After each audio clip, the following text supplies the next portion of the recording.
જે રીતે અત્યારે જોવા જઈએ ચેતરભાઈ વસાવાએ ડેડિયાપાડાવાળી કરી, તો હવે આવનાર દિવસોમાં જે રીતે ગોપાલભાઈ ઇટાલે જીતા આપણે એવું કહી વિસાવદરવાળી કરી, તો હવે જિલ્લા પંચાયત તાલુકા પંચાયત આવી રહી છે. એટલે હવે ભારતીય જનતા પાર્ટી જે ભાષામાં સમજે છે એને એની ભાષામાં જવાબ આપવામાં આવશે. આવનારી જે સ્થાનિક સ્વરાજની જે ચૂંટણી છે એમાં કયા કયા ખાસ મુદ્દા રહેશે? કારણ કે જે સંબોધન કર્યું અરવિંદ કેજરીવાલ એમને પણ વાત કરી કે આવનારી જે સ્થાનિક ચૂંટણીઓ છે તેને લઈને પણ તેમને વાત કરી. તો ખાસ કરીને આવનારી સ્થાનિક ચૂંટણીમાં કયા કયા મુદ્દાને રહેશે? કારણ કે આ ટૂંકા ગાળામાં જ સ્થાનિક સ્વરાજની ચૂંટણી આવશે. ખાસ કરીને કહેવા જાઉં તો સ્થાનિક સ્વરાજની ચૂંટણીમાં સ્થાનિક મુદ્દા જ એ હંમેશા આવી રહેવાના છે. હું આ રસ્તા ઉપર ચાલ્યો છું એટલે મને એ રોડ વ્યવસ્થા ખ્યાલ છે.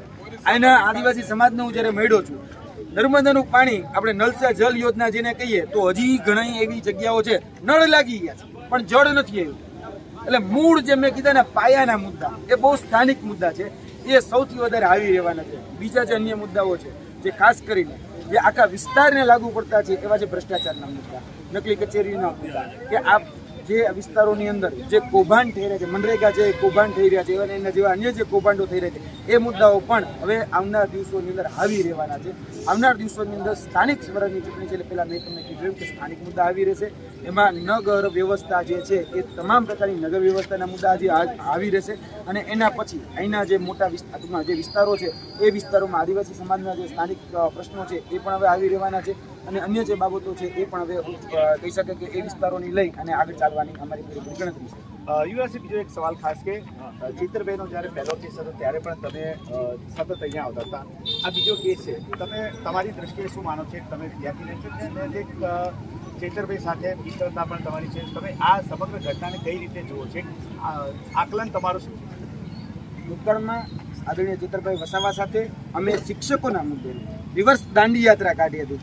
દાંડીથી લઈ અમે આ આદિવાસી વિસ્તાર તરફ જઈ અને સીધા જ અમે ગયા હતા અમદાવાદ ખાતે.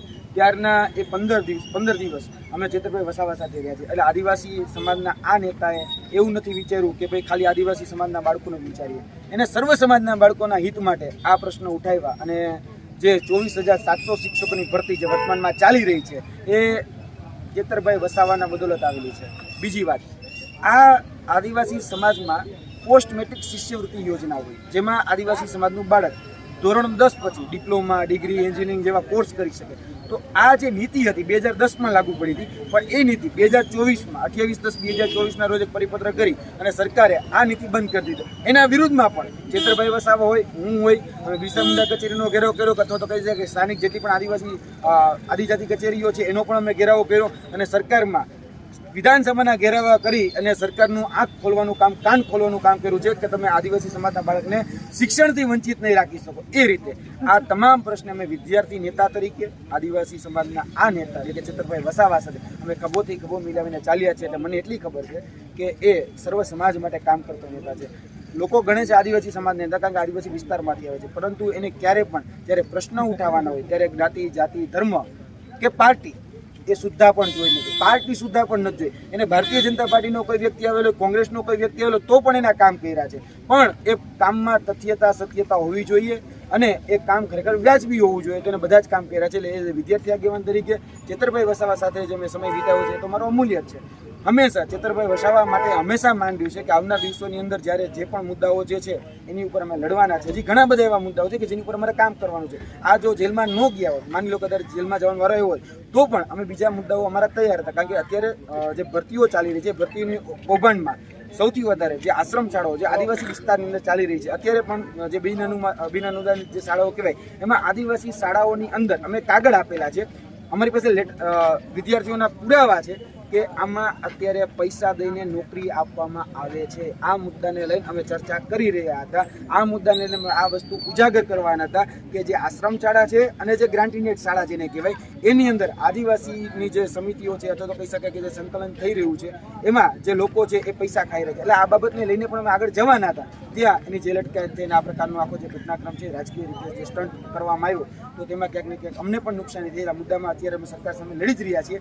આવનાર દિવસોની અંદર અમે દમખમથી લડવાના છે, પણ જે કહી શકાય કે જે ખોટી રીતે આક્ષેપો કરી રહ્યા છે મનસુખભાઈ વસાવા હોય કે પછી ભારતીય જનતા પાર્ટીના અન્ય જે નેતાઓ હોય, ઘણા લોકો કહે છે ગ્લાસ માર્યો, ઘણા લોકો કહે છે લાફો મારી લીધો, ઘણા લોકો કહે છે કે ભાઈ અમને ધક્કો માર્યો, ઘણા લોકો કહે છે કે અમારી સાથે અભદ્ર વ્યવહાર કર્યો. તો ભાઈ પહેલાં તમે નક્કી કરી લો ખરેખર ચેતર વસાવે કર્યું શું છે. તમે જે આ પાયા વિહોણા જે આરોપ કરો છો, જો તમારી પાસે તથ્ય હોય, તમારી પાસે સત્ય હોય તો તમે સીસીટીવી રજૂ કરો. બીજા કોઈ આધાર પુરાવો હોય, વિડીયો રેકોર્ડિંગ હોય, બીજું ત્રીજું કોઈ પણ તમારી પાસે હાલશે, ઓડિયો રેકોર્ડિંગ હશે તોય ચાલશે. તમે રજૂ તો કરો, એ રજૂ કરતા નથી, બસ આરોપ ઉપર આરોપ લગાડ્યા છો. અને તમે વિચારો આ 323-24 વાળી કલમ લાગી છે. હું આઈપીસી CRPC એવિડન્સ એક બધું જાણું છું.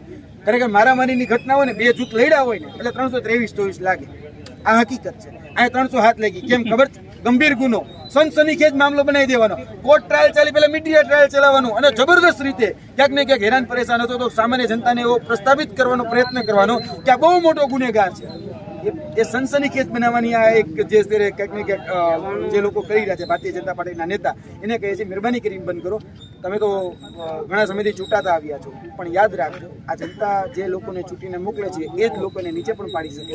તમે કદાચ પગચુંબી કરીને કે બધી ચાટુકારિતા કરીને આગળ આવેલા નેતા છો, પણ ચેતર વસાવા પોતાના દમખમ ઉપર, પોતાના કામો ઉપર અહીંયા આદિવાસી સમાજનો હીરો બનીને આવેલો નેતા છે. એટલે ક્યારેય તમે એને ઝુકાવી નહીં શકો, ક્યારેય એને ડરાવી નહીં શકો, અને ક્યારેય પણ નથી ડરવાનો, નથી ઝૂકવાનો કે નથી ક્યાંય સરકારની સામે કોમ્પ્રોમાઇઝ કરવાનો. એટલે સરકાર ને મહેરબાની કરીને કહીએ છીએ કે આવા હાથગંડ આપવાનો રહેવા દો. તમે સંબોધનમાં એક ડાયલોગ કયો ડાયલોગ એ કહી શકાય કે ચેતરભાઈ વસાવાનો ડાયલોગ છે. ચેતરભાઈ વસાવા કહી શકાય કે જ્યારે જે પણ જનસભા હોય ત્યારે બોલતા હોય છે કે આંડું પાંડું ગાંડું સમજાતા ક્યાં સોચા થા નહીં લોટેંગે, ગલત જબ તક તોડેગે નહીં તબ તક છોડેગે નહીં. આ ચેતરભાઈ વસાવા જ્યારે હું અહીંયા વિસ્તારમાં પ્રચાર કરવા માટે, એટલે મને ખબર છે કે ચેતરભાઈ વસાવા છે ને, આ ચેતરભાઈ વસાવા માટે હું કહી રહ્યો છું કે એક ડાયલોગ છે પિક્ચર કે ચેતરભાઈ વસાવા ફ્લાવર નથી, ફાયર છે, ફાયર. અને જ્યારે જેલની બહાર આવશે ત્યારે વાઇલ્ડ ફાયર થવાના છે. એટલે હવે ભારતીય જનતા પાર્ટી ચેતી જાય, આવનાર દિવસો પછી એની પણ હવે સલામત આવવા જઈ રહી છે. તો તમે જોયું કે આ હતા વિદ્યાર્થી યુવરાજસિંહ, તેમણે સમગ્ર મુદ્દે વાત કરી છે. ચેતર વસાવા સાથે તેઓ એમના મિત્ર પણ છે, ઘણા વખત તેમની સાથે કામ કર્યું છે, તેમના પ્રચારમાં પણ આવે છે.